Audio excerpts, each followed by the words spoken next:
Welcome to Muse and Mastery. I'm your host, Aaliyah Cheyenne. I believe every episode is a reminder that your purpose and your artistry are worth honoring. Consider each conversation an invitation to grow, to imagine boldly, and to honor the stories shaping who you're becoming. If something here speaks to you, help me grow this community of wise creatives by sharing the show with someone you love. Now, let's get into today's episode. So it's ironic, but the less I try to define myself in any particular term or industry, the more I felt like, oh, I do have the freedom to do this. Nobody's telling me what I can and cannot do. So just do it. And that has kind of been the mantra that's created more of this spark, I think, that I have. A lot of folks have told me I have a glow that they haven't seen in me in years. I joke that it's retinol, but I do get what they mean. And I feel it. I feel lighter. I feel smarter. I feel less unencumbered. And so that's kind of where that was part of the creativity in Old Dog New Treats was there's a lot of, oh, they're getting old. It's the sad time of life. And I wanted to push that off and say, you know what? It is a hard time. I know that this is her final chapter, but I also have the privilege of having been her mom since she was 8 weeks old. Yeah. And that is something that I still want to honor. And in her last stage, this is kind of a love letter to ghosts, but also to all senior pets out there. They are still loved, they are still around, and they should still be celebrated.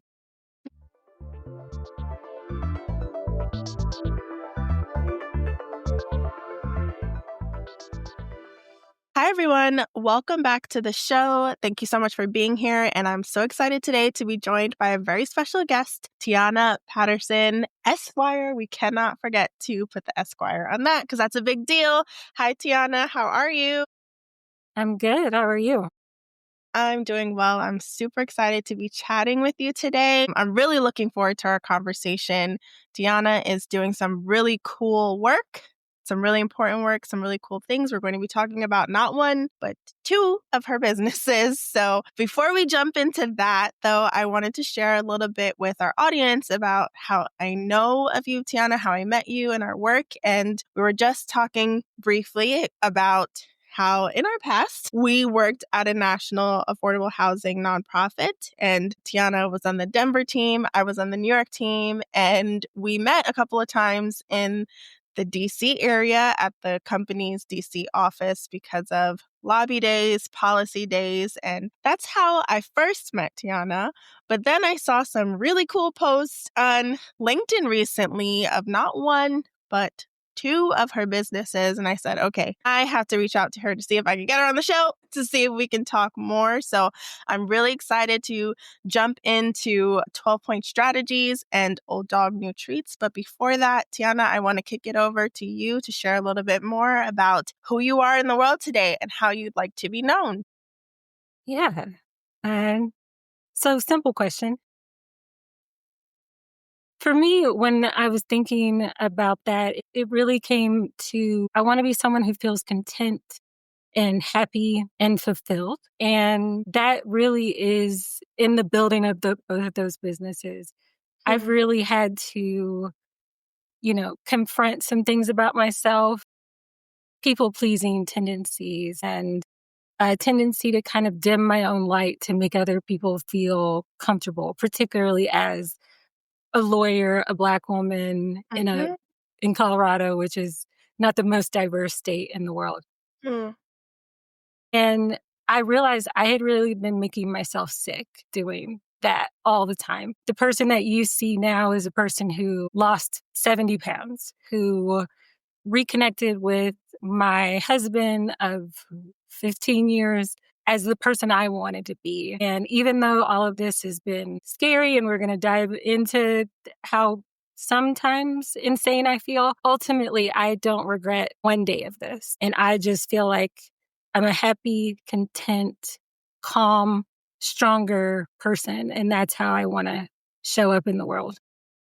Yeah, that's so beautiful. Thank you for sharing that with me. I know, like, there are obviously hard parts to that, but that's so deeply vulnerable. And it's so important to, like, live a life that feels authentic and aligned. And I love what you said about being a calmer version of yourself and wanting to have a calmer life, but also how you've had to dim your own light. I feel like so many Black women especially have had to do that, but particularly, like you said, in a place like Colorado and beyond. And what a profound accomplishment it is to have Esquire at the end of your name, to be an accomplished lawyer, and to be in spaces where you feel like you have to tone it down or dim it down to be likable for others to accept you. So it's really wonderful to see you on the other side of that, navigating those changes.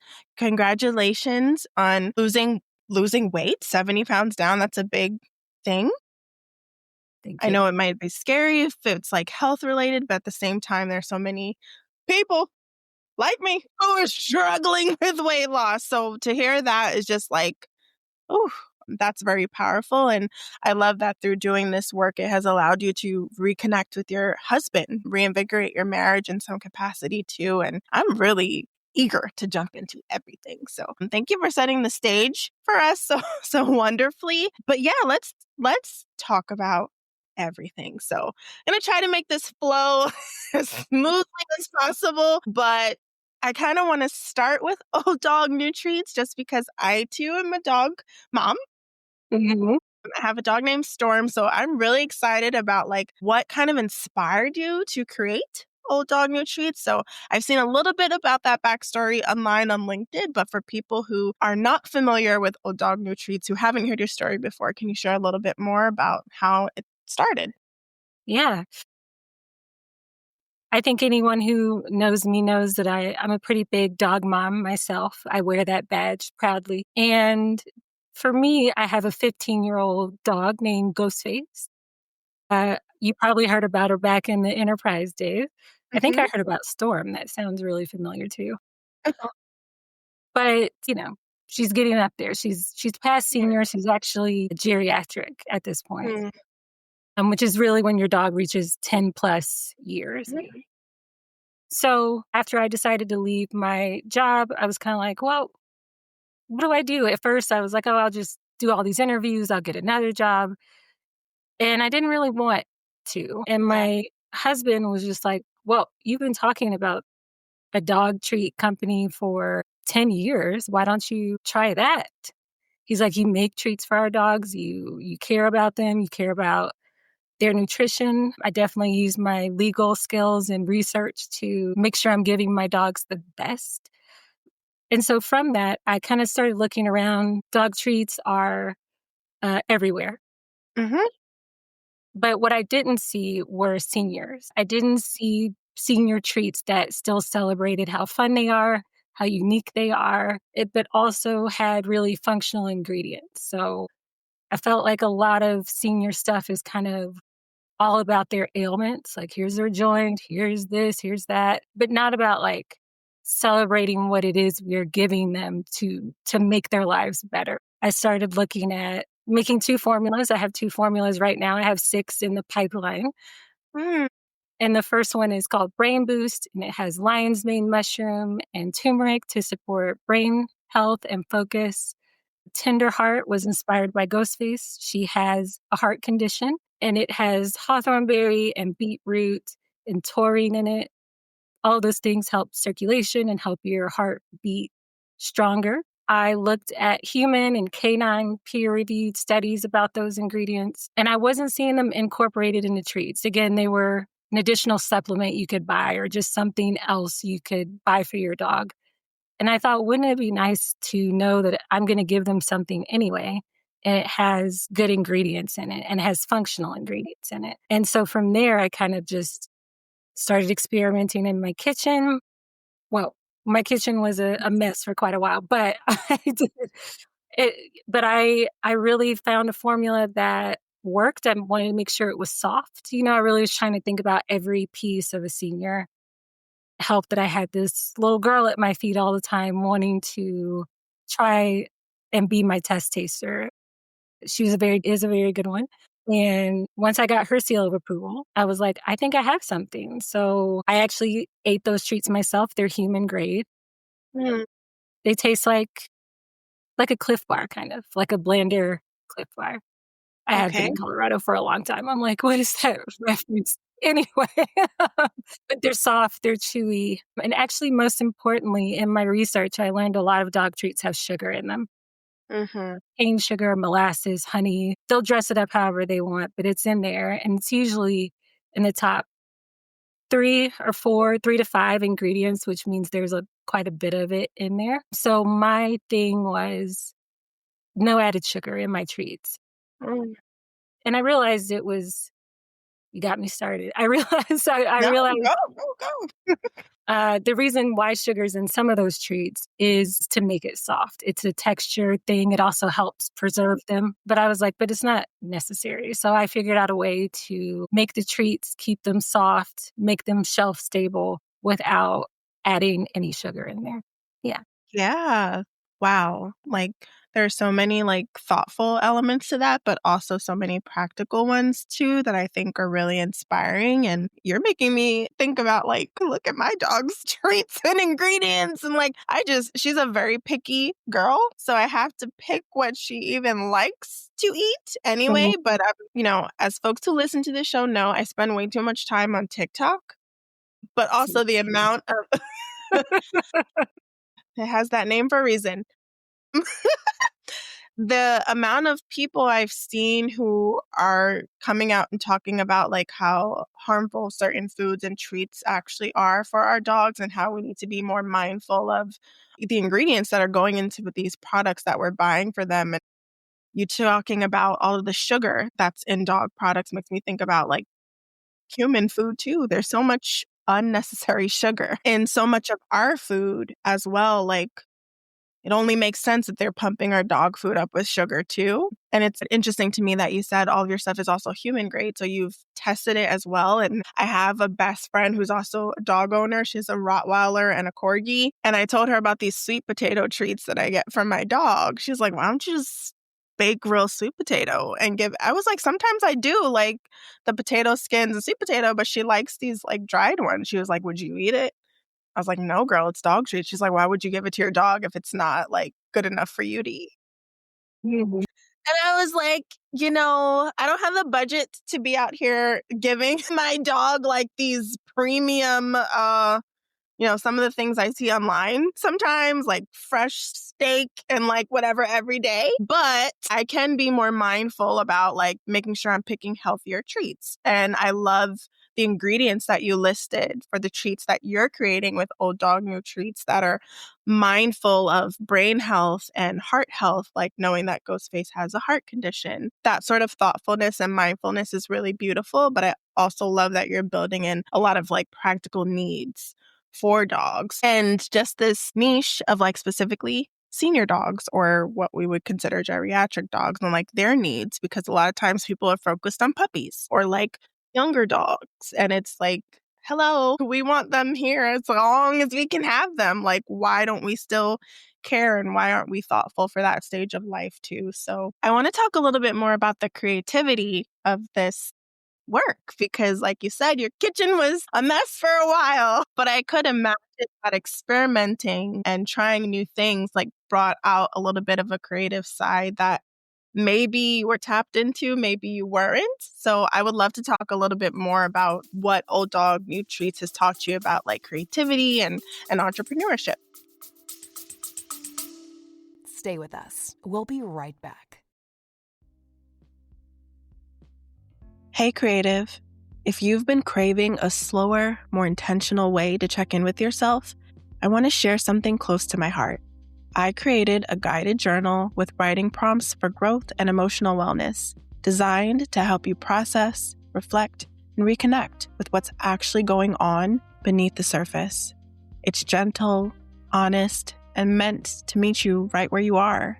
If journaling has ever helped you make sense of your seasons, or if you want it to, check the episode description to learn more. Think of it as a companion in your becoming. Now let's get back to the episode.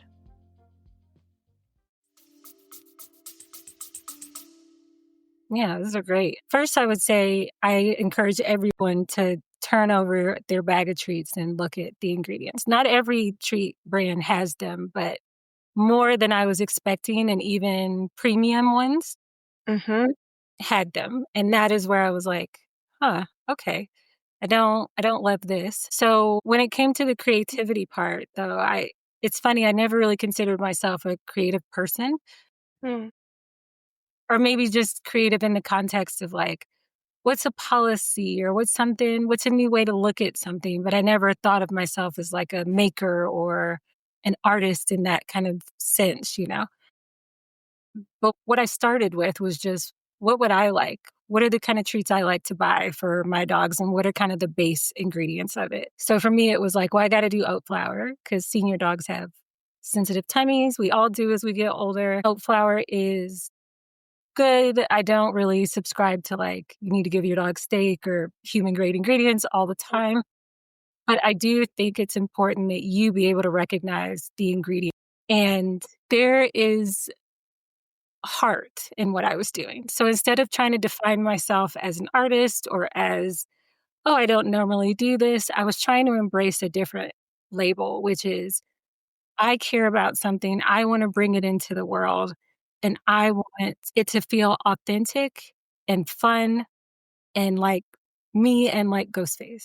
I started from there. And then I was like, well, what are the ingredients I really like? Like Tenderheart has apple, carrot in it, and blueberries, all great. They all also serve purpose beyond flavor of like fiber and antioxidants, things like that. So it would be amazing to just start there. I tried not to give myself a label. I only tried to work from, what is it I want and what is it I want to see? Mhm. Because I think sometimes we can all get wrapped up in that. So that was really the creative part of the creative process, which I surprised myself with, was pushing away any sort of label and just wanting to do something good. Mhm. And from there, I was like, now I feel like I can do anything. So I started thinking about, at first, they were just simple, more simple treats.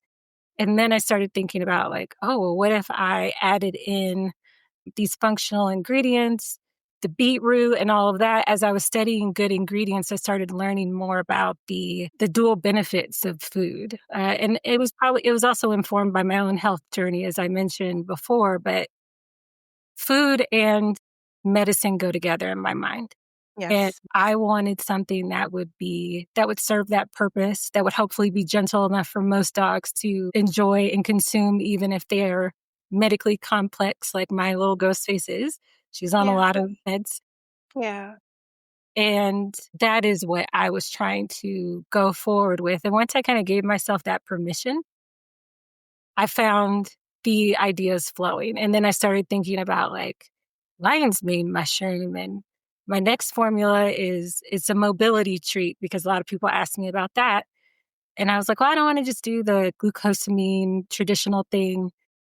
So I started looking into like tart cherry. It actually has joint cushioning properties. Using turmeric and black pepper, that anti-inflammatory piece as well. That's where my creativity came from, really, was I know that there are supplements and things already available that have those common ingredients in them. What if I just took a slightly different path and said, we can look at food and traditional supplements as a part of my dog's overall health? And so, yeah, it was really the formulations were really where it started. And then I'd say the packaging is actually where I allowed myself to be a little bit more like, you can be fun. Because I was looking at other senior dog treats, and a lot of them kind of come in these neutral, kind of boring colors. It's all about like their gentle time or whatever they call them. And I was like, well, I think having a senior dog is a colorful experience. It's no day is ever the same. They keep you on your toes, whether it's their health, their attitude, whatever, their bossiness. So I made sure that each of my treats are packaged in really bright, or at least colorful colors. So Tenderheart is red, as you might imagine, but it's this lovely like coral red that I Yeah. love. And then Brain Boost is in this like deeper green that I just love. And it stands out when my treats are in your Petco's or whatever. Speak it. Existent. I was really thinking about how I would want someone to stop and go, oh, what's that? Just because it looks a little different. It has joy in it. It's a little cheeky as well. And actually, I have a package sitting right here. Like Yeah. on the back, this is Brain Boost. So I Yes. have a cute little rendering of an older dog. And then on the back, I actually put me, my husband, Riza, our 5-year-old, and Ghostface, who's the inspiration and actually is the logo for Old Dog New Treats on the bag. Yeah. Because I also wanted to create that connection. So it's ironic, but the less I try to define myself in any particular term or industry, the more I felt like, oh, I do have the freedom to do this. Nobody's telling me what I can and cannot do. So just do it. And that has kind of been the mantra that's created more of this spark, I think, that I have.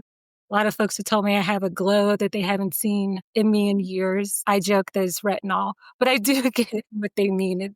And I feel it. I feel lighter. I feel smarter. I feel less unencumbered. And so that's kind of where that was part of the creativity in Old Dog New Treats was there's a lot of, oh, they're getting old. It's a sad time of life. And I Mm-hmm. wanted to push that off and say, you know what? It is a hard time. I know that this is her final chapter, but I also have the privilege of having been her mom since she was 8 weeks old. Yeah. And that is something that I still want to honor. And in her last stage, this is kind of a love letter to ghosts, but also to all senior pets out there. They are still loved, they are still around, and they should still be celebrated. Stay with us. We'll be right back. Hey, creative. If you are craving a quieter corner of the internet, one that's thoughtful, soulful, and actually nourishing, I'd love to invite you to my Substack. You can follow me at Aaliyah Cheyenne on Substack, where I write The Feminine Urge to Create and Pages and Portals. It's where I share reflections on creativity, purpose, books, and becoming. A slow, honest writing for this season of your life. If that sounds like your kind of space, check the episode description and come sit with me there. Okay, let's get back to the episode.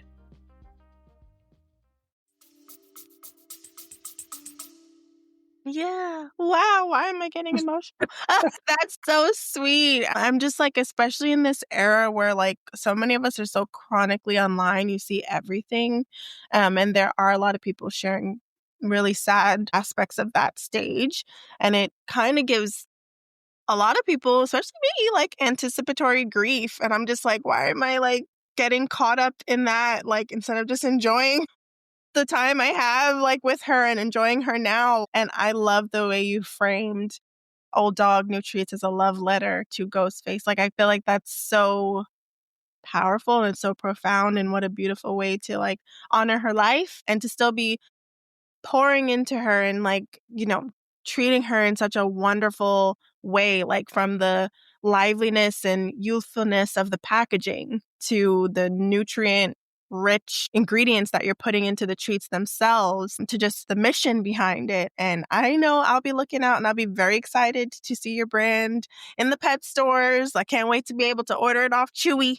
Like, we're speaking all these things into existence. Like, this is so exciting. And I love the way you framed how your creative life and your creative journey has evolved and how you've given yourself the permission to create what you want to see in the world and think about what you want to do, and how that's also being reflected in your skin, your face, your body too. Like, people seeing that you've gotten a spark back too. That's really powerful. And it's just a testament. Like, I will die on the hill that creativity is a huge aspect of who we are as human beings. And so many of us are denied that side of ourselves because of other constraints in life. So when we are able to find our way back to that true essence of us, it brings us back to life in ways that we didn't know were possible. So I'm so excited to see that happening in your own life. That's really special. Thank you. So this question actually wasn't on our list of like framing questions for our conversation, but I feel like for creatives and entrepreneurs who are really thinking about an actual product that you package and sell, like some people get so confused and stressed out when it comes to like figuring out those kinds of details. So how did you go about in your own process, like looking into how do I not only bake and create these products in my home, but how do I go about packaging them and being able to like sell them? Like, what was your process in terms of research and like how you went about looking into that aspect of packaging your treats to be able to sell them to market? Yeah, I would say to anyone thinking about that, reach out to your network, Mm, um, and also look at what free resources are available. I cannot speak highly enough about the Small Business Administration mm, here in Colorado, specifically Denver, Aurora. They were how I understood, like, this is what you need to do with packaging. I have a SBA mentor. Her name is Stephanie. She's lovely. And when I told her about this, she got really, really excited. And I was like, oh, well, you're SBA mentor. You get excited about everybody. And she's like, well, I love everybody to try, but she's like, but I'm really excited about yours. And I believe in your mission. I can see your passion. And she was the one who helped me with kind of the practicalities. I did as much research as I could, and I found like, state regulations I had to follow and how I wanted them to be packaged to make them shelf stable. Also, testing I needed to have done by an outside laboratory to make sure that they were free of germs, yeah. Yeah. that they were free from all of those things, and that they would be shelf stable enough that they wouldn't mold. They'll go stale like anything else if you leave a package open after a Yeah. while. Learning more about what food manufacturers have to think about. Mm-hmm.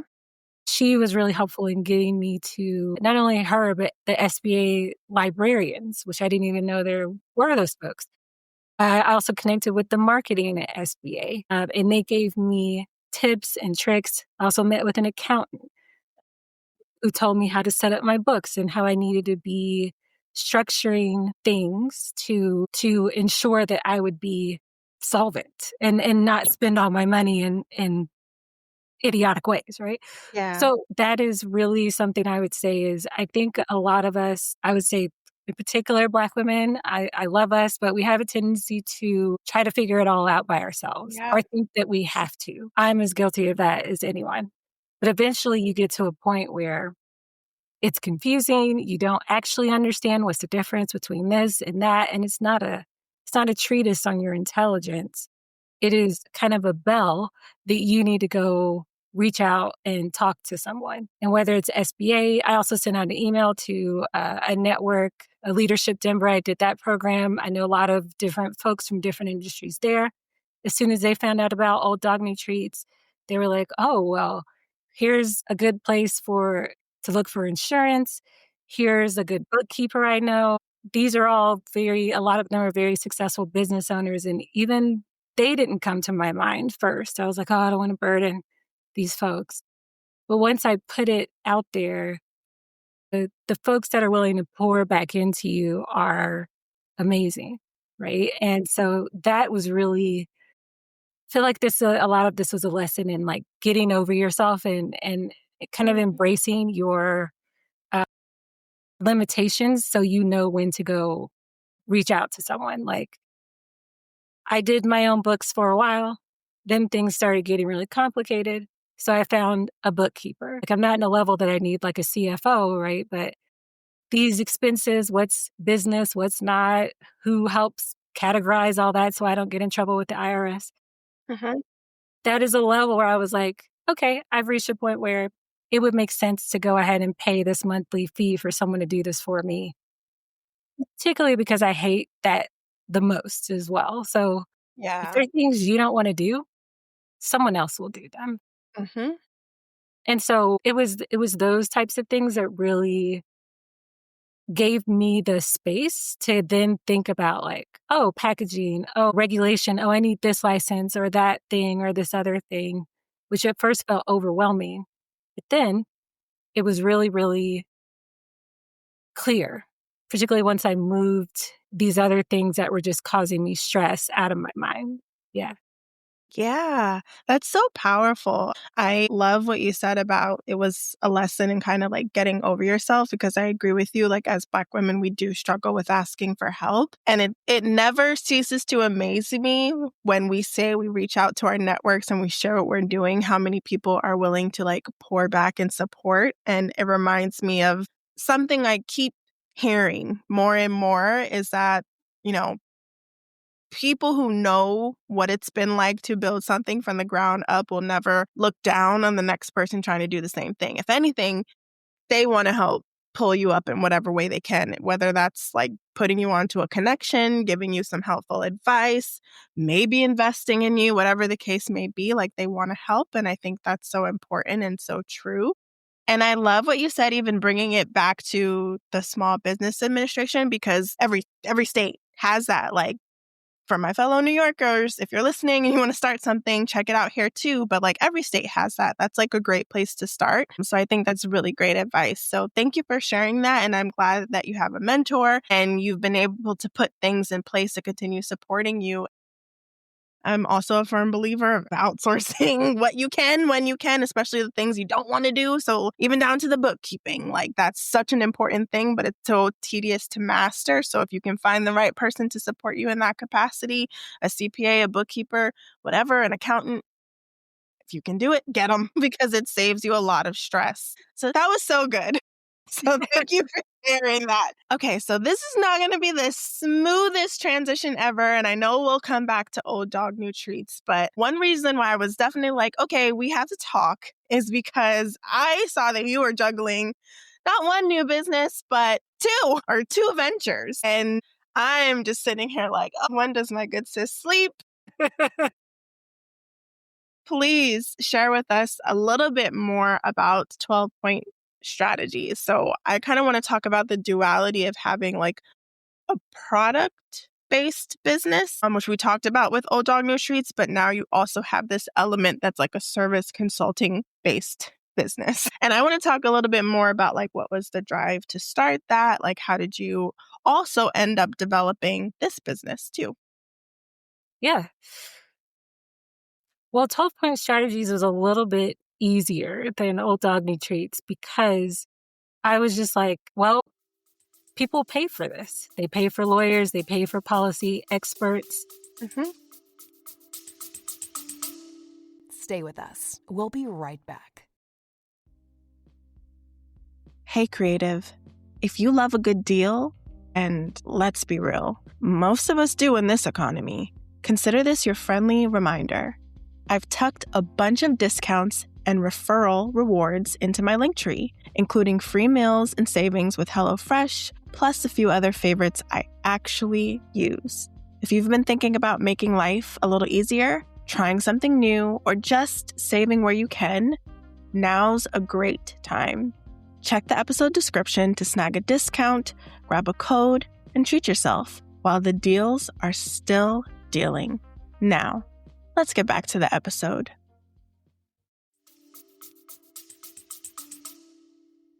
Every nonprofit I've been in, you've seen consultants come in and do their thing. And I always wondered, like, oh, how do people get started? And I just realized, oh, you have a skill.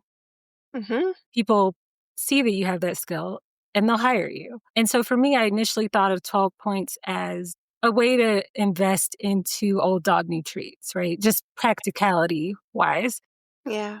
A product-based business isn't going to make a huge profit its first year out. And I realized that I could actually swing both things. My client list is not big Mm-hmm. by design. That's part of why I'm able to sleep, I promise. Mm-hmm.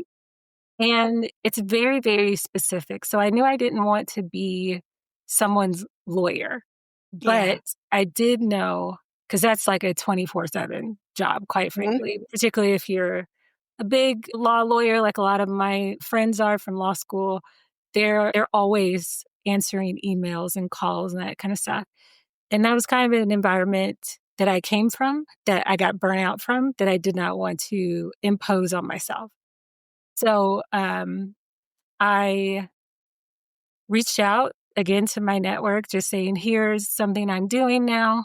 I have legal expertise, I have policy expertise, as we talked about. Mhm. I'm well known in that both of those fields in Colorado, and because I've done a lot of statewide work here as well. And so I just put it out there and I got some bites, and I got someone who I'm going to be helping this session. I think that's one of the LinkedIn posts you may have seen, is that I am basically serving as their lawyer in terms of, does this bill say what I want it to say?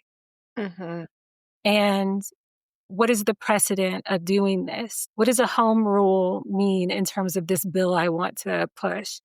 And I remember answering those questions a lot when I was working for Enterprise or other places. And I realized it could be easy enough for me to be your on-call legislative. Our legislative session here is only like 6 or 7 months. So I was like, yeah, I could actually do that. 6 or 7, no, 4 or 5 months. Mhm. Um, and so I was like, 4 or 5 months, yeah, I can do that.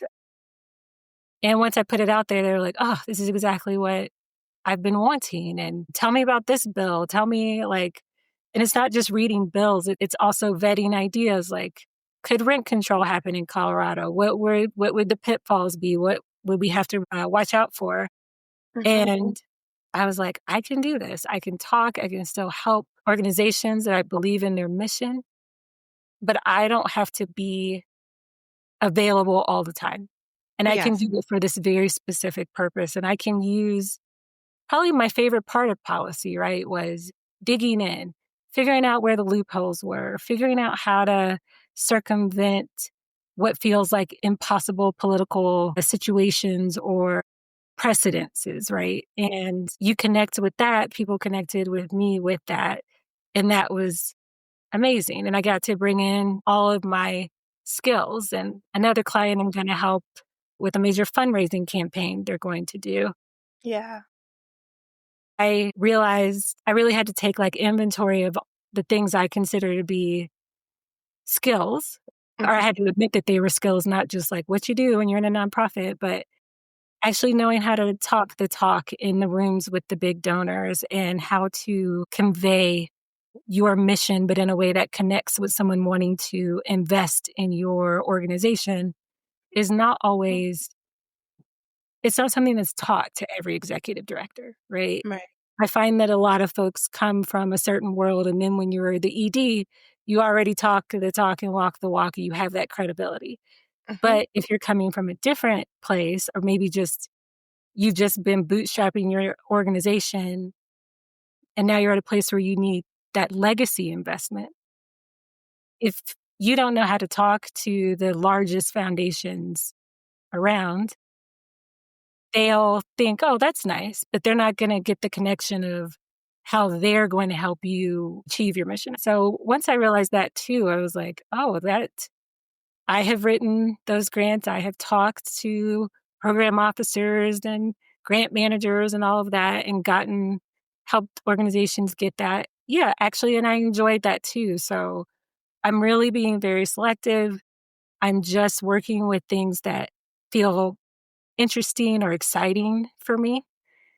And then, to be honest, again, just a large Black woman thing. I wrote up my initial like proposal and I was like, oh, is this, I actually ran it through ChatGPT. And I was Mhm. like, is this how much I should be charging for my services? Mm. Comparing me to blah, blah, blah. And it was like, give me your resume. So I did. And it was like, Mhm. you are undercharging, like Yeah. way. And so I thought, in my mind, I was like, well, I've never been a consultant before, so, or at least not officially, so I won't charge that much. And it was like, no, you need to triple this.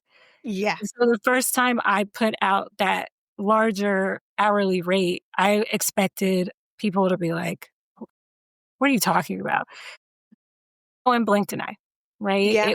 I understood my worth, I understood my value. I am an attorney. I do have all this experience. I do have all this policy. I have over 10 years experience in this realm, have successes. Why was my first instinct to go, well, I shouldn't charge too much? Like, Yeah. so, and in doing that, then I was like, well, I don't have to hustle to try to find 5 or 6, Mhm. 2 or 3 can Yeah. sustain while I can continue to keep building. And, the privilege, I'm married, my husband has a job with great health insurance too. I won't overlook that. But like, Yeah. that is something that I was just like, okay, then I've always lived pretty simply. I probably spend the most money on my dogs. Yeah. I can do this. If Yes. now I don't have to scramble and feel like, oh, I'm only charging this person $100 an hour. That's not really sustainable for me. Now I got to scramble up and get like 5 or 6 more. I don't Yeah. have to do that. And so that is probably one of the Mhm. biggest lessons for me was you have to state your value, and whether or not people agree with it, that's not your problem. And if they disagree, then you move on. And that wasn't something I really had thought about because it's always like I was always chasing a title, a higher salary, that sort of thing. Mhm. Mhm. And then I was talking to my friend and I was like, I I don't know why I was so afraid of striking out on my own. I can make a lot more money doing something independently than Yeah. relying on the whims of the political, social climate, Yeah. like, i.e., the workforce, right? So it was really eye opening. Yeah. Yeah. Yeah. What a powerful story. And I also just want to affirm you as a non esquire, a non attorney, non lawyer, as a consultant that works with nonprofits, particularly as well. But I'm also open to for profit Yeah. organizations. And I have worked with for Same. profit organizations. It's very hard sometimes to figure out your skin in the game and understand your value and your worth. And I recently, I mean, this year, and I've been doing this on and off, and then on and off since 2020, and then consistently since 2024. I had to start having conversations with other people, particularly other people who don't look like me, to better understand what they are charging, to better understand what I need to be charging, and to make sure that I'm not undervaluing myself too. So I commend you for doubling and tripling your rate and understanding your value, understanding your experience, the depth of experience that you have and expertise that you have. ChatGPT too, because I had to ask ChatGPT one time, like, hey, like, I've spoken to this many people. These are the rates that they're telling me. Like, you have people out here charging a lot of money, especially after a certain threshold of their time. Like, if you go over that, their rates double, sometimes triple. Like, what should I be doing? Here is my resume. Here's what I've been charging. Am I in the right place? Do I need to be charging more? But also having conversations with real people and seeing what they're doing as well so that you can better place yourself. And I learned that from a mentor who is also a Black woman who was figuring it out as a consultant for a while, figuring it out blindly. So I think it's so smart and courageous and brave to really figure that out for yourself and really lean into your brilliance and charge what you're worth. And be smart about it too, because that's also something that I value as a consultant, like not burning myself out. Like I love being able to work seasonally. I love being able to take on a few clients at a time or a few clients within the year, as long as it's enough that I can pay my bills, be comfortable, maybe take a vacation, I'm good. And yeah, I know the economy is in flux. I don't want to sound insensitive. I know there are a lot of Black women who are being let go left and right too, but these are spaces that we can navigate and occupy. As a collective, we are brilliant and we are capable. And when we have to pivot and adjust, we can, we do, and we will. So just want to say that. Yeah. Preach on that one. Yes. Yeah. So I actually want to take it a step back with 12-point strategies because I think that name is so cool. And I haven't heard you talk before about sort of like the philosophy or like the meaning behind it. So I would just be curious if there's a story to tell about how you came up with that name. I would love to hear a little bit more about it. Yeah, I was trying to think of something that represented balance or harmony without it being like a specific kind of spiritual symbol. Mhm. And because one of the first things I did was like, what's my logo? I don't know why that was where I went first, but I was like, every consultant has one. What's mine Yes. going to be? And so I was like, well, I really like the idea of a compass, like Mm. star. So first I was looking at compasses, and then I felt like a really complicated compass. I don't know what you call that. But once you take out those direction, you're left with like a 12-point star. And Wow. so, and then when I looked up the 12-point star, I was like, I wonder if that means anything. It does actually mean different things in different religions, but generally it also can mean balance and harmony and cohesion. And those are the types of things that I knew I was reaching for, searching for. Mm, And so I thought my experience, my skills are multifaceted. I can help an organization figure out where they want to go next, what they're trying to do, what they're trying to solve for.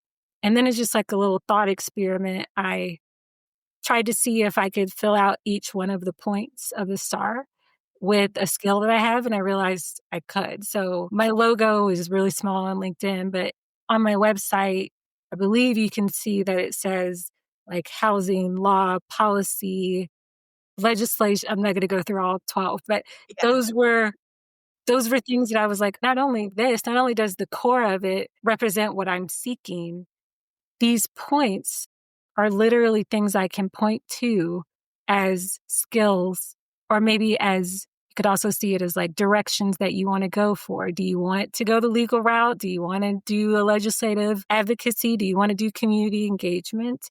All three, whatever. Those options are there in one person, me, right? And I just thought, actually, this all comes together. And my husband, I think, thought I did 12-point strategies because, like, Tiana Patterson strategies. And I was like, I didn't even think about the connection between my name and, or my Yeah. initials and 12-point strategies. It just was like kind of a happy accident thing. Yeah. But I was like, I hadn't, but I like the correlation. I was like, okay, all right. So that's really where it came from. And that's really the symbolism behind it. And just everything felt like, I have to tell you, after leaving my job in January of last year, Mhm. I really, really wanted to seek balance, harmony, and calmness. It has been my guiding principle through everything. And another one of my friends was like, okay, so you decided to take a step back from a really demanding job and open to businesses. He's like, okay, yeah, that sounds like you. And I was like, okay, well, I didn't say I was going to like go live in a hut in Tibet. I just knew that if I was going to work this hard, I wanted it to be for something I believed in, right? Yes. And I wanted it to be for me. And now I realize that, yes, I do work hard, but not nearly as hard as I did when I had like days filled with meetings and then I couldn't do my work until later in the night. I didn't have to deal with office politics or Mhm. any of that. I could just be in my office, am now, talk to people online or go meet people in person. But I was only gonna do something that I wanted to do. And that was I feel like that's the first time in my life I really felt like everything I'm doing is because I wanna do it. So even if a job opportunity came up later, if you talked to me 6 months ago, I was like, "I'm never working at a job again." But if one comes up, it's going to have to be on terms that make sense to me as well. And Yes. Yeah. changing that shift for me more than I know it sounds like I've been through a lot of transformation, and I have, but that Mhm. was probably the most like, I don't have to put up with this. I don't have to put up with stuff I don't wanna put up with. And it's not just having my own businesses, it's really, like, embracing that within myself. You don't have to do anything you don't wanna do other than the things we all have to do, but the things that drain you, Mhm. You don't have to do that. And I feel, again, everything comes back to being a Black woman, but I feel like we are often Mhm. mules, the expectation of she'll do it. And if you're people pleasing, dim your light, okay, I'll do whatever it takes to get Yeah. to this next level because maybe I'll be happier then. It eats away at you. Yeah. So Yeah. you know that, we know that. And Yeah. that is where I was just like, no matter what I do next, it's going to have to be on things that fuel me, that serves me, that is in furtherance of me. Mhm. And so taking that on and looking at so many things through that lens, whether it's a meeting, whether it's someone who wants to bring me on as a consultant, I'm really like, I'll make that decision. It's not, I'm not going to jump at every opportunity. It really has to go through a filter of mine that I've really stuck with and I think has been transformative for my life. Yeah. Wow. You first of all, you said so much there. Love the origin story of how you came up with 12-point strategies, even from the compass and taking the compass apart and like you naming these different 12 areas that you as a multifaceted human being can do. You have this knowledge, this experience, this expertise. You want all 12, you want 3 out of 12, you want 6. We can talk. I think that's so cool. And like you said, a happy coincidence that it aligns with your initials too. Like that's so cool. I just love stuff like that. But even thinking about this era of your life that you're in, you've made all of these personal changes and now looking professionally walking away from a space that may not have appreciated you or affirmed you the way you deserved, or that was just very demanding in a way that was impacting your health, and coming out on the other side and saying, like, hey, I am very clear about who I want to work with, what I want to do, and what it has to be like going forward is just so profound and important. And I think we all hit that point at different stages in our lives and our careers. But when we do, it's so necessary because it provides so much clarity about how we've been operating, how we've been functioning, and how we absolutely need to move going forward because our lives literally depend on it. Our health, our sanity, all of these different things. And I I just applaud you. I think it's so cool. Not that it's easy to do or figure out. Like I'm not making light of any of that because sometimes the process honestly is downright ugly and scary as you're figuring out certain parts of it. But when you do arrive to the place where you are very clear, it makes all of it worth it. Makes all of the confusion, the uncertainty, the did I make the right decision? It makes all of it worth it because you arrive at such a place of clarity that it makes every decision going forward much more clear. You have better discernment. You have better decision making skills. You know yourself more deeply. So you're able to make decisions that serve you and the life that you want to live. So I think that's so powerful and like exactly what you said, transformative. And yeah, I really applaud you for taking the space and making the decision to choose better for yourself, to choose what feels right and to choose what feels aligned. And whatever comes next, whether that's more consulting or another role in the future that feels aligned, at least you have the clarity now to know whether or not it's the right decision for you Yeah. and what it feels like to walk away if it's not. Yeah. So So now you have these ventures, the yeah, consulting, the old dog new treats. yeah, If I do need to walk away, it's not scary. It's not as yeah, scary because you're already building something outside of and also defining yourself outside of work too, which I realized I had done. Like I was a VP. hmm, That was my identity. That was my job. But it was something where I really, really have connected with folks who've said I couldn't I couldn't separate myself from my work. hmm, That really is a dangerous game to play in terms of if anything goes, differently, then who are you without it? yes, yeah. Yeah, that's so important what you said too, because for so many people, their identity really is just tied to work. They don't. So you heard so many stories of people who like retire, and some people really lean into it and enjoy it, and other people feel lost and confused because they just don't know who they are outside of what they've been doing for the last several decades. And I'm just like, at my age, I'm so defiant that I have to know who I am outside of a role and a title, because that's a topic for another day, my thoughts around all of this stuff. But I wholeheartedly agree with you on that front. But yeah, I want to talk a little bit more about what it's been like, because this is very much a prime example of not waiting for a seat at the table, but building your own table. What has all of this taught you just about your own resilience, learning to pivot, becoming even more of the leader you already were in your own right with your own work, not under the title of VP at another company, but like leading your own companies? Like, what has all this taught you, forming 12-point strategies, forming old dog new treats, and about resilience and pivoting and leadership? Yeah.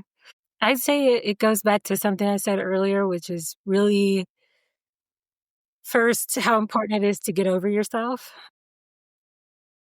And I think the way I interpreted that when I first heard it was no one's coming to save you. Everything you've been taught about don't make waves, keep that job, blah, blah, blah.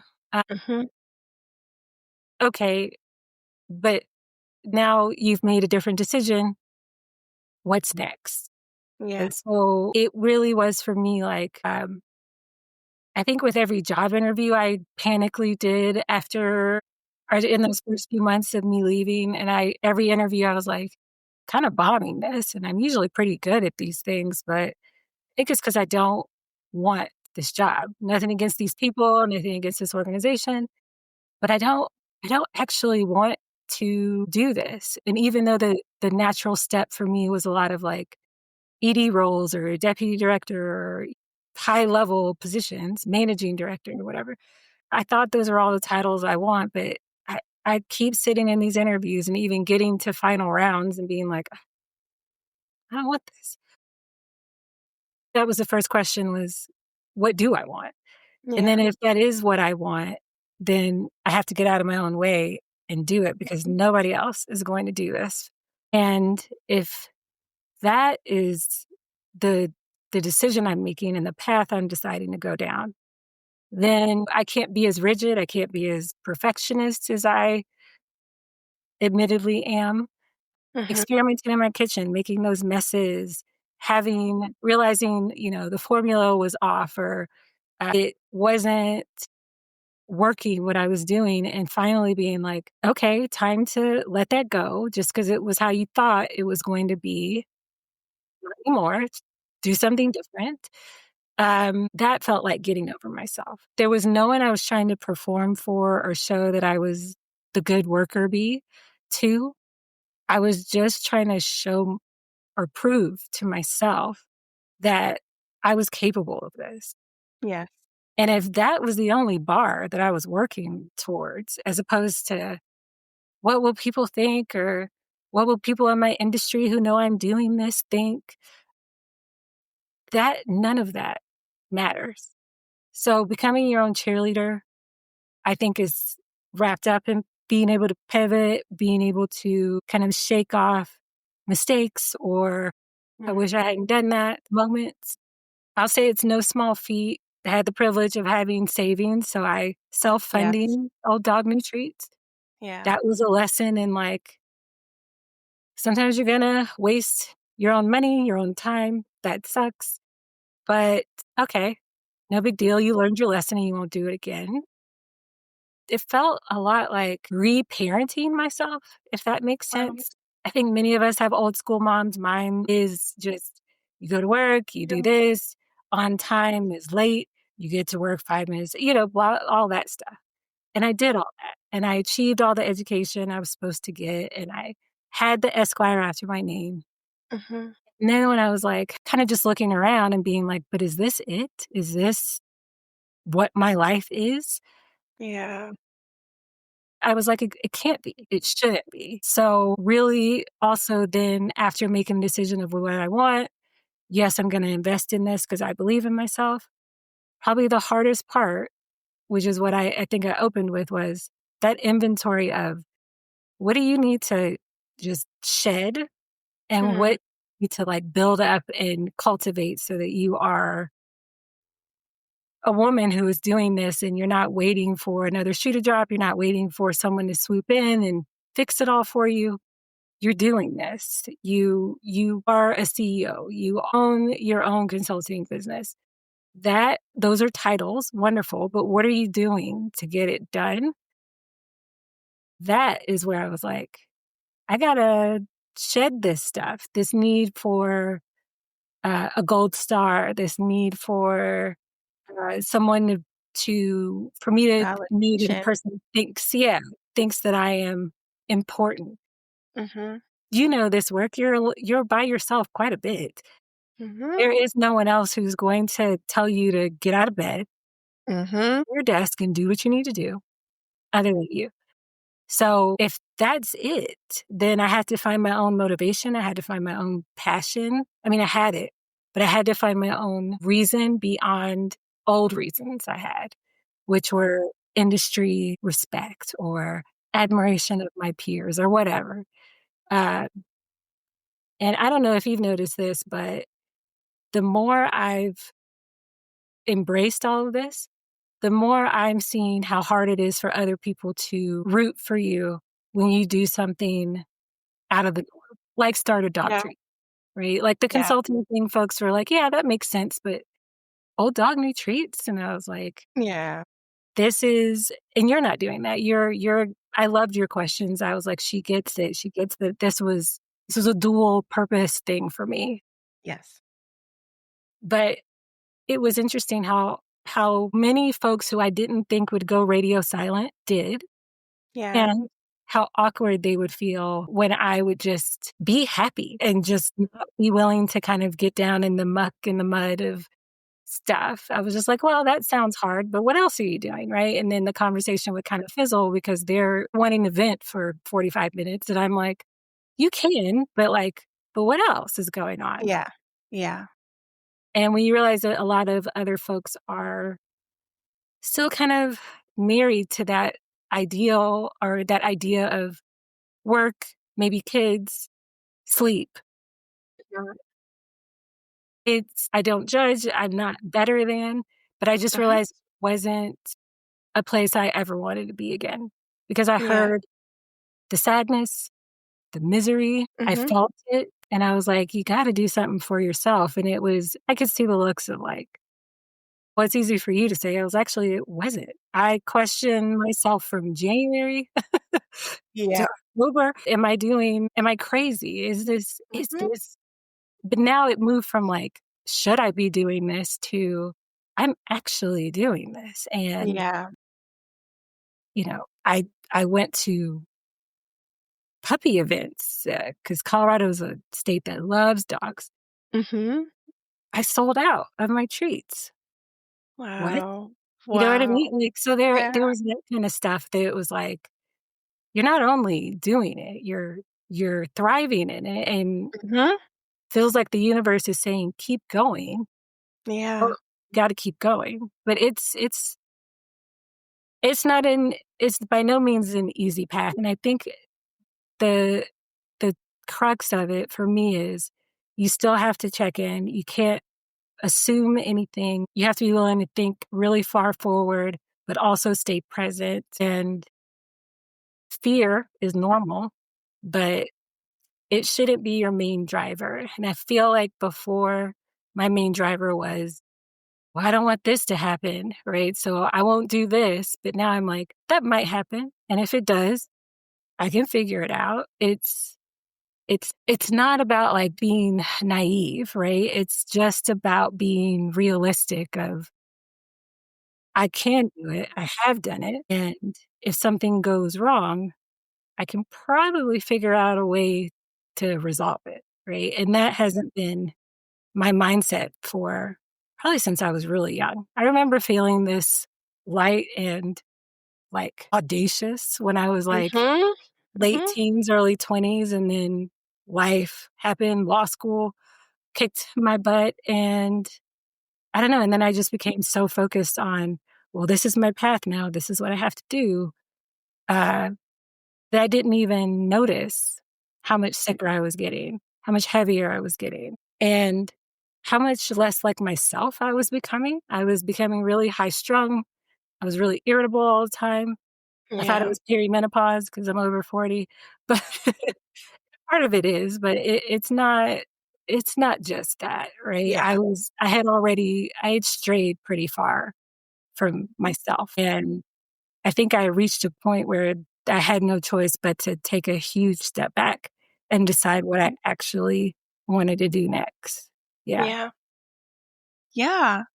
It sounds like both of your ventures, both 12-point strategies and Old Dog New Treats, have brought you home to yourself in a way. Like you said earlier in this conversation, like giving you your spark back, reconnected you with your inner child. And something that came up just now while you were speaking, and also when we were talking before about taking that leap of faith and starting your own thing, is to summarize it or rephrase it in a way, is the way that different spaces separate us from ourselves, and we don't always realize how deeply they're impacting not just our physical health, but our psyche. So even in spaces where you may want all of the accolades or the admiration or the validation, whatever that might be, how stepping away from that can make you question everything and develop this sense of imposter syndrome in a way. And I've spoken about imposter syndrome on the podcast, and I'm even trying to reframe my own thinking around that, because one of the many Black women scholars that I really like is Trisha Hersey, who's the founder of the Nap Ministry, who's always like, Black women, lay down, we need rest. Mhm. Recently, she made a post on Threads and she was like, Black women, stop adopting this language of imposter syndrome. You are not an imposter. Like, that is white academic language. That's terminology that they came up with. It don't have anything to do with us. And all of a sudden, we all start feeling like we're the imposters and we're struggling with imposter syndrome. Something you have to remember about corporate is that these spaces were never designed for any of us to thrive or do well. When you see us doing well, just know that it's because we continue to be exceptional, but don't take away the fact that sometimes our mental health struggles in these environments, let alone put aside the fact that some of us are neurodivergent. So that makes it even worse in these environments. So sometimes stepping outside of that, taking a breather, really doing the deep reflective work to like decondition what you've been taught to do your entire life, having achieved all of it and still not feeling satisfied or fulfilled, and getting clear about what actually makes you feel happy, what actually makes you feel like you're living in your purpose. Sometimes it looks different. It just feels uncomfortable at times because it deviates from what we understand as the norm. And I totally relate to you in stepping away. Yes, consulting might make sense, but some people are like, well, you're giving up the security of this position, you're giving up this title, like you're spending your days figuring out certain things and working for your clients in a way that doesn't demand you necessarily be at your desk between particular hours. You have a little bit more flexibility. It looks different. And for a lot of people, because it doesn't look like the norm, those projections, the fact that a lot of people sometimes are living not in alignment with what they actually want to do, but because they are still sticking to the plan, those projections sometimes get put on us and it makes us question the decisions we're making. I think it's even more powerful and even more important for us to step outside of that and show people that there is another way, there is another path. You can choose yourself. It might not be easy, but you can also live in alignment with your purpose and what lights you up and what reconnects you to your inner child and what reminds you of your value outside of just that traditional role. Sometimes holding up a mirror or being a reflection for people can be uncomfortable in many ways, can be you can be that reflection or that mirror, and other people can be that reflection or that mirror to you too. It's up to us to get curious about that and think about it a little bit more deeply and figure out what's going on with us and what our bodies and our minds are trying to tell us about what we're seeing and how we need to adjust the way we live to make sure that we are living more authentically for ourselves. So I think what you shared is really powerful and really important. And like I said, we do these things in different times in our lives, but it's nonetheless important that we do it and we figure it out at some point, because I say all the time, like, all of this is finite. You don't want to get to any point in the future and you look back and you did not do the things you wanted to do. Do them before you can't. And I think you're a testament to doing that, to choosing yourself, to choosing something different, to living in your truth, to having a more authentic life that looks like the one that you probably imagined when you were little, and making the decisions that support you and your family and building a legacy that matters to you. That's the most important thing. So I feel like your two ventures definitely align with where you are right now, what you envision for yourself, for your future, what you're trying to cultivate and create in this world. I know you said in one regard that 12-point strategies practically also helps to fund what you're doing, what you're creating with Old Dog New Treats, in addition to savings, in addition to hopefully getting the investments and all the things that you desire. Looking forward to an episode of Shark Tank, maybe. You never know. We'll see. But I would love to know in what other ways your two ventures complement each other. Like, is there any through line between the two of them that we haven't discussed that you think would be important to share? Yeah, so I would say that they both are just both sides of me, right? Yeah. And like I mentioned earlier, I thought if I'm a lawyer, then I'm a lawyer, then I'm a lawyer. Mm-hmm. I'll just let people think I'm the weird, crazy dog lady, and that'll just be like my secret passion, no big deal, right? But again, getting over myself, embracing who I am fully. I view both of these not only as two sides of me, but as two parallel paths. Another part of me wanting to create Old Dog New Treats was actually what I mentioned earlier about there being such a stigma or an overlooking of senior pets and people not wanting to face that final chapter. So for me, selfishly, I am looking to have Old Dog New Treats become a community of like-minded folks who love their old dogs, who want to celebrate that stage.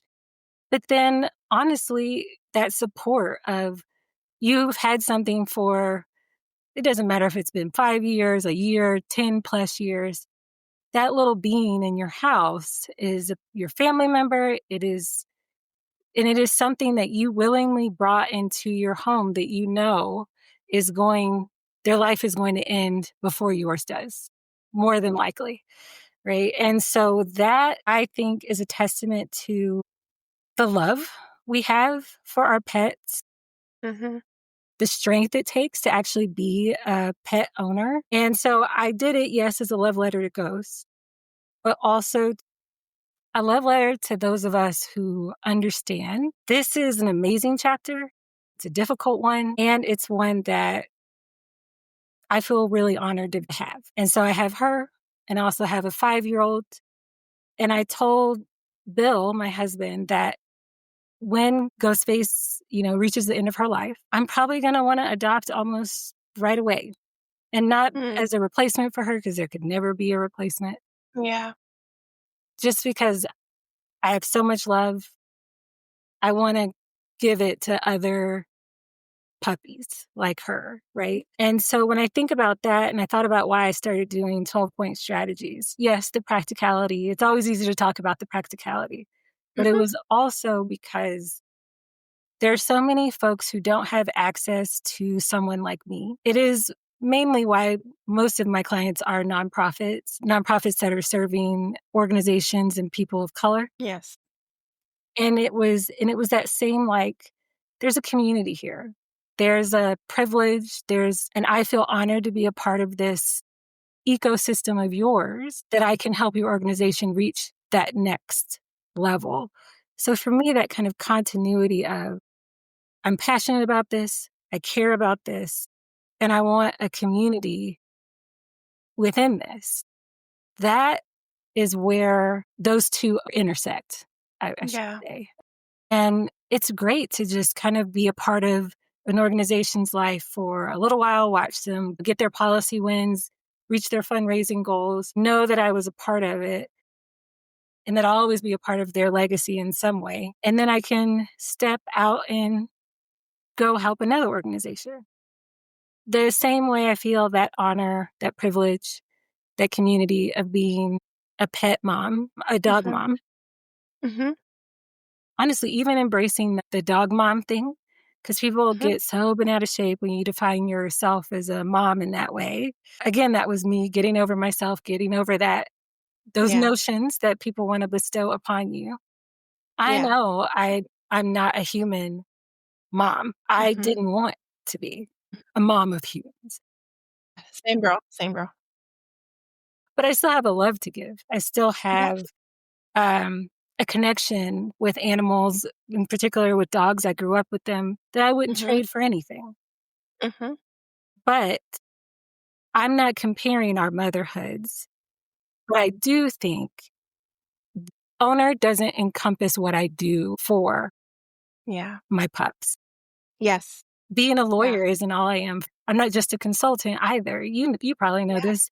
Folks Yes. are venting and they need to get stuff off their chest to you that they can't talk to anybody else about while they're trying to work through an issue or a problem. I find myself sometimes also being almost of a career coach for folks. Yeah. Yeah. And so in both TPS and Mhm. OD&T, I get Mhm. to be myself fully. Yeah. Yes. And I welcome everybody else in those spaces to also come fully authentically themselves. Otherwise, I'm not going to be a great consultant for you. Otherwise, how can you embrace this difficult part of being a dog mom if you don't understand how it's a part of their journey, how it's a part of being in this community? All I keep thinking is, I get to be this passionate about both these things all the time. Mhm. And I get to build these communities and I get to just share this love in whatever form I can share it, whether through my intelligence or through my treat formulas. But if you are engaging with me in either or both, you're also saying this is something you connect with too. And I think, again, I keep using community because I realized the Mhm. underpinning of both of those was we need to come together. There's so much isolation. And this isn't like a kumbaya. I'm not talking about politics. just, just in the essence of we can do so much more if we embrace who we are fully. And by Yes. doing both of these things, that is what I'm doing. And then I'm getting that back from folks as well. And I just get to share it as well. So I can't overstate how just content I feel Mhm. every day, even on the days that I'm like, my God, did I just burn a whole batch of treats? Yes, I did. Or like, dang, I missed that part of the conversation. I need to follow up. I need to figure that out. They asked me this and I didn't answer it quite the way I would have liked or whatever. Yeah. Yeah, that's how they intersect. And I don't think I could do one without the other. I think I needed to say these things are equally important to me and I'm going to invest equally in them. Yeah. Yeah, I think that's so profound. While you were speaking too, it reminds me of another scholar that I really like, Ebony Janice Moore, who's a hip hop womanist scholar and talks a lot about how our only purpose in life is to be our full selves. And I love the way you describe like being able to show up as yourself and be yourself in these ventures that you've created and how profound that is. So thank you for sharing that. And the fact that you're building on the importance of community. Again, not to get political, but given the times that we are in, it's very important. I'm hearing more folks from a marketing perspective talk about how the word community is being co-opted in a lot of ways by these marketing companies that actually don't care about community. They're just trying to like pander to people who do. So when someone is authentically showing up and saying, actually, this is important, this is how I'm going to show up as a good member of the community, and here's how I can contribute to bringing us together, I think that's even more important and even more profound. So I love the way that you described that. Thank you. Before we wrap up, I would just love to ask you, as someone who has grown so much in creating your ventures, who has pivoted so much and doing all the things, taking all the right steps, and like being clear about what you need and you want now and going forward, what advice would you share to someone who is thinking about pivoting too, who's craving a change but feeling scared and unsure? Like, what would you say to that person who, after this whole conversation, is still questioning whether or not they should make the pivot? What Yeah, advice would you it's a give? good question. Get over yourself. But not just that, but Staple that point. just tattoo it on your forehead. But honestly, that there is no right time to do this. I mean, obviously, it'd be good to have savings, to have some financial cushion, Yes, but absolutely. sometimes things just happen. I would say to probably, Black women have been laid off in record numbers. A lot of Yes. them weren't expecting it. A lot of them are on the job market. The job market is brutal, and that's coming from someone who got a lot of interviews. But if it doesn't feel right, if it doesn't, if you're like, still wish I could start that, hat business or whatever, you got nothing to lose right now. And honestly, in general, you don't have a lot to lose. You can think about everything that could happen, but what if it does work out? If it Yes. does happen? And that's not to say you're desperate, just start a new business. But if there's been something that you're passionate about, you'd be surprised at how many people are willing to invest in you, either by purchasing your product or giving you advice or connecting you with the right people. But I feel like there's kind of this cliche that we always hear. When you're on your deathbed, you're never going to be like, oh, I really wish I had worked 60 hours a week versus 30, right? In that same vein, I didn't want another year to go by where I looked back and wondered, why didn't I just do that? Yeah. Instead of Yeah. like stacking up all those, why didn't I just do it? Mhm. Maybe just do it. And then you'll see. And if it's not right, pivot. But at least you tried. At least you gave it a shot. Otherwise, you're just kind of sitting there with this kind of piece that's still waiting to be fulfilled. And I think that is something that when you're on your deathbed, you will regret not just going for it. And so that's what it feels like for me. And I think that is what I needed to hear when I had been thinking about my treat business for forever. Like, oh, I work a lot. I don't have time. I'm always sleepy, blah, blah, blah. Okay. And like, Yeah. it's true, but it's not the excuse you think it is. It's actually more, I'm really, really scared to do this. Okay. Do it anyway, right? Get Yeah. over yourself. So that is what I would say, because that's what I needed to hear. And then eventually that's what I ended up having to say to myself constantly, particularly at the beginning when I was like, oh, I'm doing something so different. People were willing to set me up with coffee dates to network for a new job. But when you're like, actually, I don't need that anymore. Tell me if anybody knows of a shared commercial kitchen I can use. Then Yeah. that's a different story. So it'll be something you end up telling yourself anyway. So just do it. Yeah. Yeah. Yeah. That's what I would say. I love that. Do it scared, do it alone, Yep. do it anyway. You'll find your people along the way. They'll help you, and yeah, get out of your own way. Get over yourself. Yes. Yes. Yes. Yes, that's it. That's it. What is next for 12-point strategies and old dog new treats? What's next? What are you hoping for? What are you dreaming up? Yeah, I think both of my projects are starting in 2026. So I'm just looking forward to seeing what these folks do. And I get to sit back like a proud mom and be like, look, I helped you Yeah. do that. And I Yes. just I just want to see them thrive Yeah. and feel good and know that it was a smart decision to hire me. but also that despite this really tough climate they're in, that all of these nonprofits are in, none of them have given up. And each one of them is still working towards community, making Colorado a better place. And I wish them nothing but success. Obviously, if other folks are interested in working with me, they always can. But those Mhm. two, I'm just excited to see what this year brings. And then for Old Dog New Treats, I'm excited to be launching my mobility formula. Yes. I have some pup up events I'm doing, I love that. Yeah. and I look forward to just continuing to connect and talk with folks. I have to tell you, sometimes I forget to tell people the price. I just get so into like telling them why I did this. It helps that my husband's usually there and he's like, so Yeah. it's my dollars. I'm right.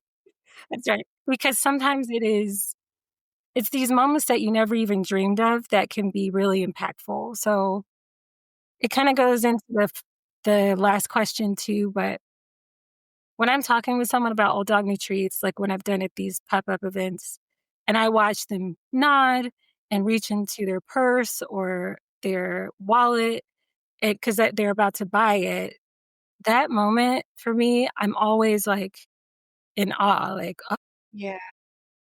oh, okay, great. And that's not something that was ever in my head when I started doing Old Dog New Treats. And the first time someone was like, yeah, send me a contract with 12-point strategies, I was like, oh, okay. Similar thing. You know it's good, you think it's good, but when you first are putting yourself out there, not every client's gonna sign, not every person's gonna buy, but Yeah.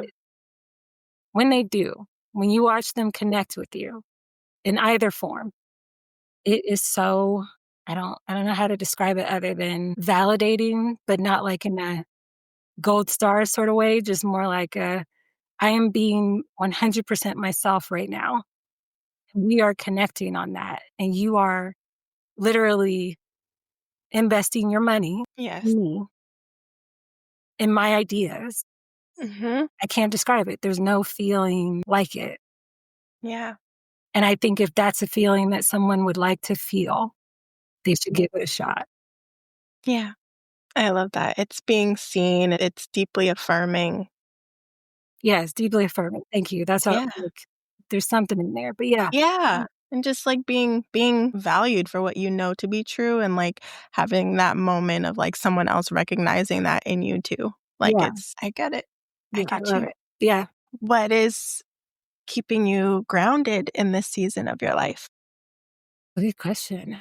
Really connecting with family and friends Mhm. and being able to show up like this has been like authentically with you. I've always been an overthinker, but it's not quite how I would describe it anymore, but always wanting to go more in depth. I'm not as interested in surface level conversations. If I want to get to know you, I want to get to know you. And you need to get to know this new version of me. And every time I bring her out, bring her out, every time I'm me, that has it has been another validating experience. I do a lot of walks. Actually, baking has become kind of meditative. You get in a zone when you're doing it too, even though I'm doing it for my business. It's different though. Mhm. It's not the same. I love the way the kitchen smells. I love like that I'm working up a sweat by doing something that I love. And then also just getting outdoors more. For someone who's lived in Colorado for so long, well, I'm not an outdoorsy person, but Okay. I wasn't putting out as much as I should because I was so tired. I was so exhausted all the time. So reconnecting with that too, doing the hikes, doing the walks around the neighborhood, reminding myself I'm this little human on a floating rock, rotating, Mhm. hurtling through space is really Mhm. grounding in terms of when I start to spiral or Yes. let those negative thoughts come in too quickly. And really a lot of work on interrupting those thoughts. I would say a lot of journaling too. Like this, a lot of people don't talk about the work it takes to get to this point, not just with the actual work striking out on your own, but the actual self work you have to do. And for me, what I found was when I start to think negatively, like, oh, this is going to fail. Why did I do this? I'll never be good at anything ever again. I write that down. And then I write down why I think that's true. And then below that, I write down why I know it's not true. And so I'm not like just going straight to the positivity thing. I'm acknowledging my fears, all of that, but then also being like, what evidence do I have to even support that catastrophic thing is going to happen? Usually I don't have any. It's all internal. And so that is something I've really been practicing. And I think this has probably been what's been most helpful. And I've been able to go back and look at it because you can recognize when you're having that same thought again, go Yeah. back to that journal entry and be like, oh, yeah, I already talked myself out of this before. Yeah. Old Yep. news, right? Yeah. Yeah. I love all of those, and I'm glad that they're supporting you in this season and keeping you grounded and making you feel good on the inside and out. And yeah, that's really special. Thank you for sharing that. I hope for folks who are looking for ways to ground, whether that be in nature, whether that be walking, journaling, like combating negative self-talk, negative thoughts, whatever the work looks like for you, I hope that, this was as inspirational to you as it was to me. Tiana, I can't thank you enough for this conversation. This was such a rich conversation, so brilliant. I loved every minute of you showing up as your authentic self and just sharing more about your experiences and what it's been like to create not one, but two ventures, 12-point strategies, and Old Dog New Treats. Stormy Girl is 5. She's not a senior dog yet, but for all of the folks I know with senior dogs, I will be spreading the word, and I'm excited to support you and cheer you on as you keep going. For folks who are interested in working with you at 12-point strategies, or who have a senior dog or know a senior dog and are interested in getting some treats, want to stay in the loop about new treats that are coming online in the future, where can they find all of the things? The websites, social handles, everything. Wonderful. Thank you. Your questions, I've been impressed by you, your presence. The care just kind of emanates off of you. I really appreciate that. So LinkedIn, of course, 12-point strategies you can reach me there. Yes. 12pointstrategies.com is my website. So pretty simple. You can get me there as well. It's also Tiana at 12pointstrategies.com. I was told that's a really long email, but that's what it is for right now. Not changing it yet. And then with Old Dog New Treats, olddognewtreats.com. We're also on all the socials, including TikTok. And you can go to the website. You can also purchase from our website. Or if you're in Colorado, you can come find me at any of these events. I ship nationwide, but not internationally.